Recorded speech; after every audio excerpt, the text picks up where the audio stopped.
Welcome to another thrilling episode of Explorers of the Lost Vaults, the podcast where we embark on a captivating journey through history, delving into the remarkable artifacts hidden within museums around the globe.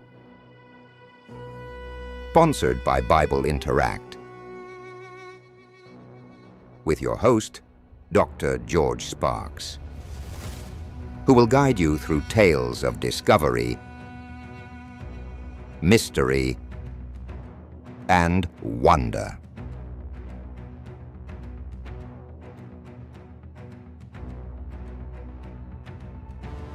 Together, we'll explore the enigmatic realms of museums, revealing the secrets and histories contained within their walls. What treasures lie hidden?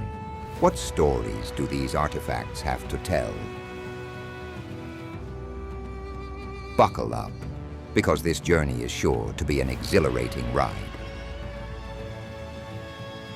Now let's dive into the adventure and unlock the mysteries of today's episode.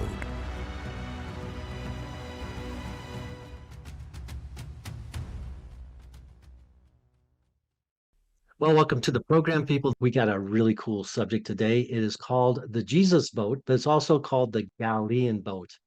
It was found in 1986. And what I'm going to do is I'm going to actually read some of the background about this boat. So you have this. Oh, you noticed my gloves. Okay. The reason for that is that there were artifacts found with the boat, which made it, you could say, easier to identify and timeline, give it a date. But we're going to look at artifacts. People like artifacts. So the artifacts that were found in the boat. First of all, they had nails. So I got a selection of nails right here for people to see. You know, you can say a nail is a nail. And these date from about the 1st century because they dated the boat to about 50 BC to around 50 AD or CE. So 100 years, within 100 years. What do the heads of those nails look like? It'll be interesting for our audience to. Well, you know, let me see if I can find something white. Like here's my paper right here. Now you can see what that looks like. Yeah.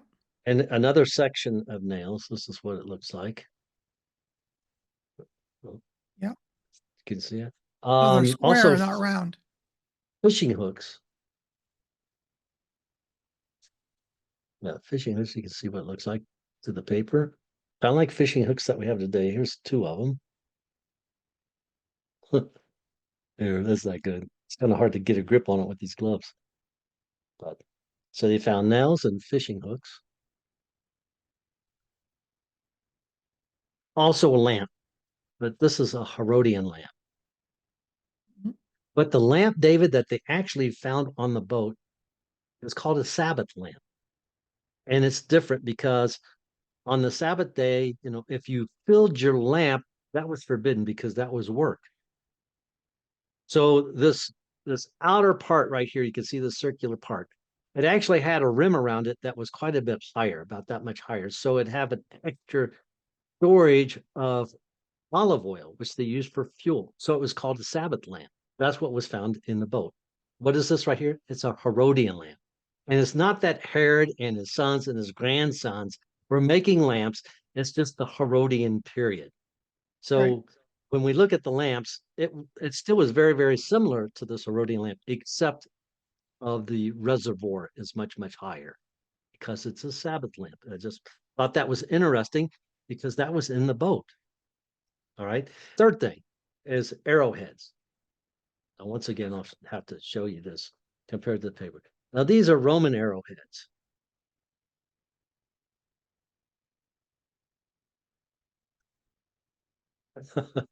This does make it difficult.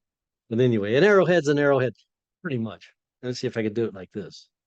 There, okay. We can find some arrowheads that, on the internet and show those as well. Roman period arrowheads.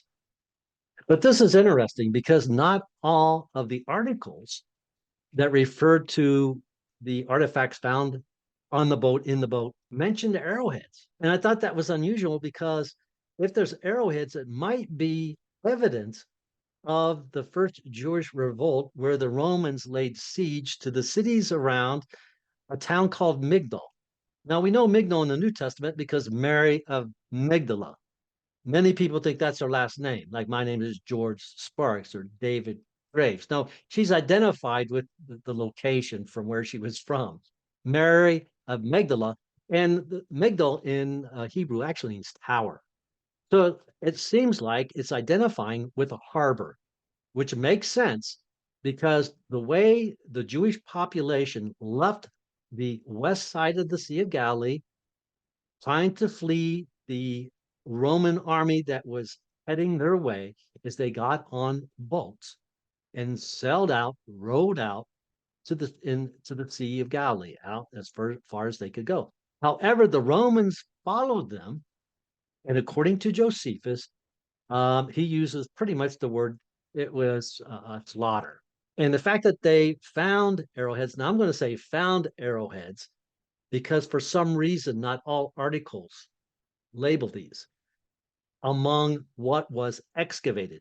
Now, David, you know the big difference between an excavation and a found. Excavation could be in situ.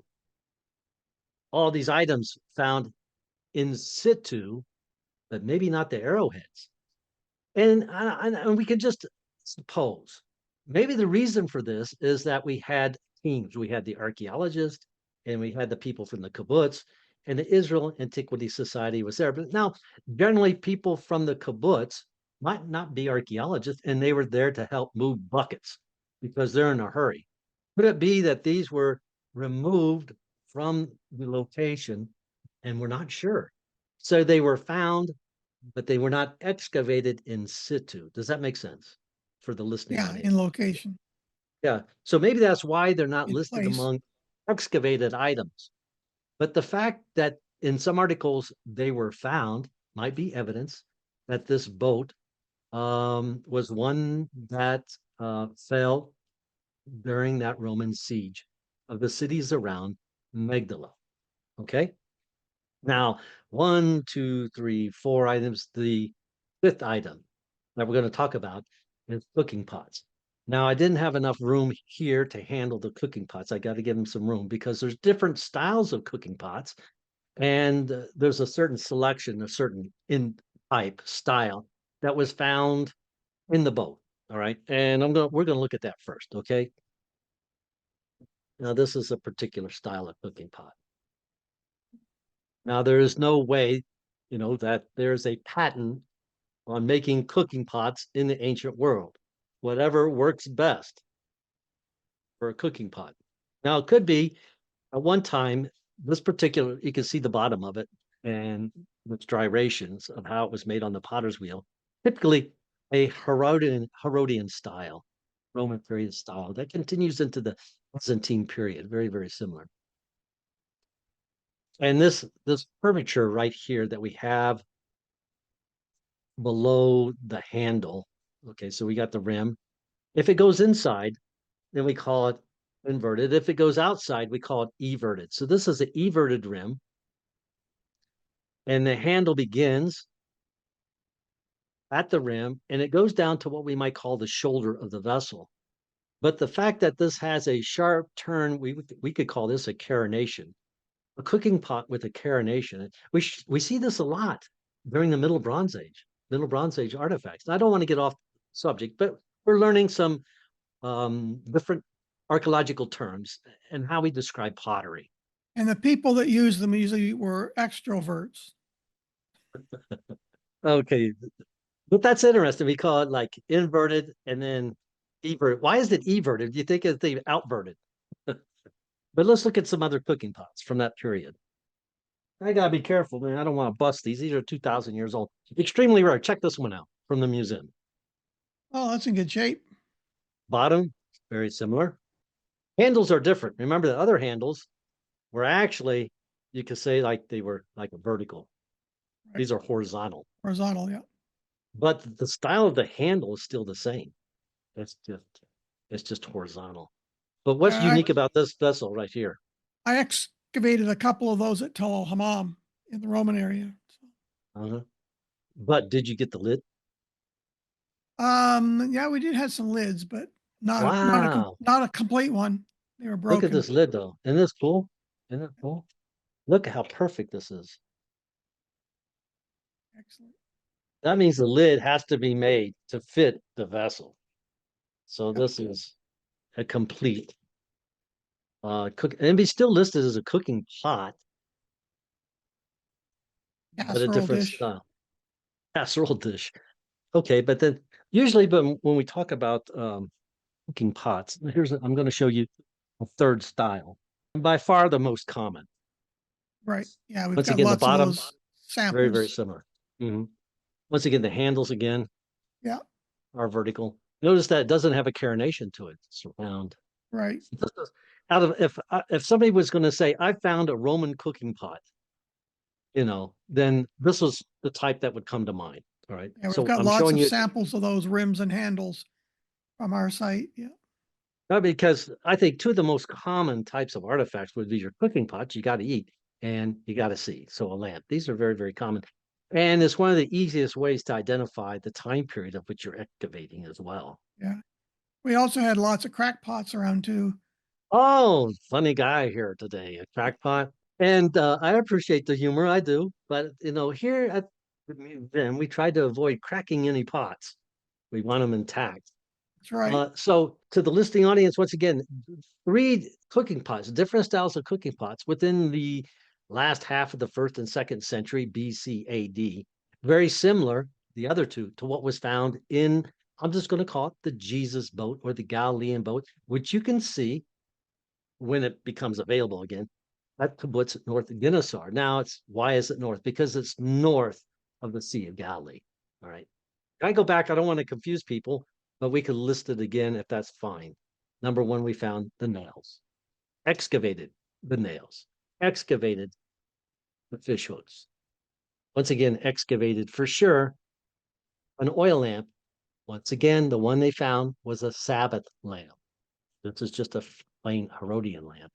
They also excavated cooking pots. What does that mean by using excavated? These were found in situ. What possibly wasn't found in situ, once again, was I see that, arrowheads. But these were the items that were found inside or around the Jesus boat that was located by 2 brothers on, you could say, the northern shores, pretty much, of the Sea of Galilee, probably northwest shores of the Sea of Galilee, by 2 brothers from the kibbutz North Gennesaar. So fun day. We shared quite a bit there, David, Yep. and everybody out Great. there. Thank you for joining us. I think right now we are at 196,000 subscribers, so we're really, really close. Next time we meet, we might be over 200,000. Who knows? But the important part is the archaeology that we love to share with you people, and also bringing in these artifacts from the vaults. So where we're actually going into the vaults. Explorers of the Lost Vaults. So stay tuned, stay with us on this. We're going to get more artifacts and talk about more archaeological finds. Thank you for your time and your support. My name is Dr. George Sparks and also Dr. David Graves. Everybody have a great day.